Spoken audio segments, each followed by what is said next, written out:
আমাদের গ্রাম অঞ্চলে এখনো কিছু চাচারা আছে যে তারা মনে করেন অমুকের কথা তমুকের কাছে, তমুকের কথা অমুকের কাছে লাগানোই তাদের কাজ, এটা তাদের আসলে চাকরি। হুম। চাচা আপনাদের কি আমরা চাকরি দিছিনি?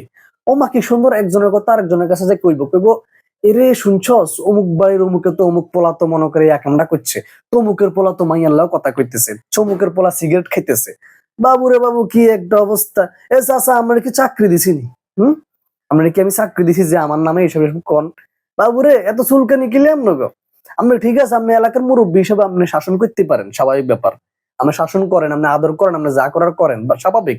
কিন্তু আপনি এতার কথা হেতার কাছে, হেতার কথা অতার কাছে লাগে কি মজাটা পান? হুম।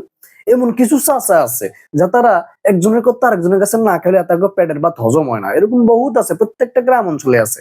বাবুরে চায়ের দোকানে বইলে 5 টাকা দিয়ে চা একটা লইব, আর চুমুক দিবার কইব, এরে তমুক বাড়ির অমুক পোলা তো মনে কর দেখলাম এসে একটা মাইয়ার লাও কথা কইতেছে।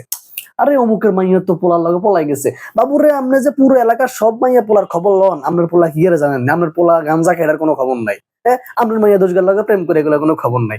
মানে কার কি হয়েছে না হয়েছে, মানে এগুলো নিয়ে ব্যস্ত থাকার মধ্যে কিছু লোক আছে, সবার কথা কইতেছি না, কিছু কিছু চাচা আছে তারা এইগুলো নিয়ে ব্যস্ত, এত কামি হয়েছে এটা। ঠিকই, কিন্তু আমার নামাজ কালামও হরে ভালো, কিন্তু ওই যে পেটের কথা ধরে রাখতে পারে না। অমুকে কিছু করলে তমুকের কাছে যায় লাগায়, ওই লোকে কিছু করলে হেলোকের কাছে লাগায়, এত কাজ গেছে এটা। চাচা এইসব চাকরি আপনার করে কে দিছে? বিনা বেতনের চাকরি কেন? হুম। এসব চাকরি বাদ দি এক ঠ্যাং কবরে চলে গেছে, নামাজ কালাম ঠিকভাবে পড়েন, ভালো কাজ করেন, পারলে ভালো কিছু করেন। ঠিক আছে, এলাকার পোলাপান বেয়াদবি করলে তাদেরকে সামান্য শাসন করবেন, এটা স্বাভাবিক। কিন্তু একজনের কথা আরেকজনের কাছে লাগাই যে এই যে একটা ঝামেলা লাগাই দেন, এই ঝামেলা লাগানোর কোনো দরকার নাই চাচা।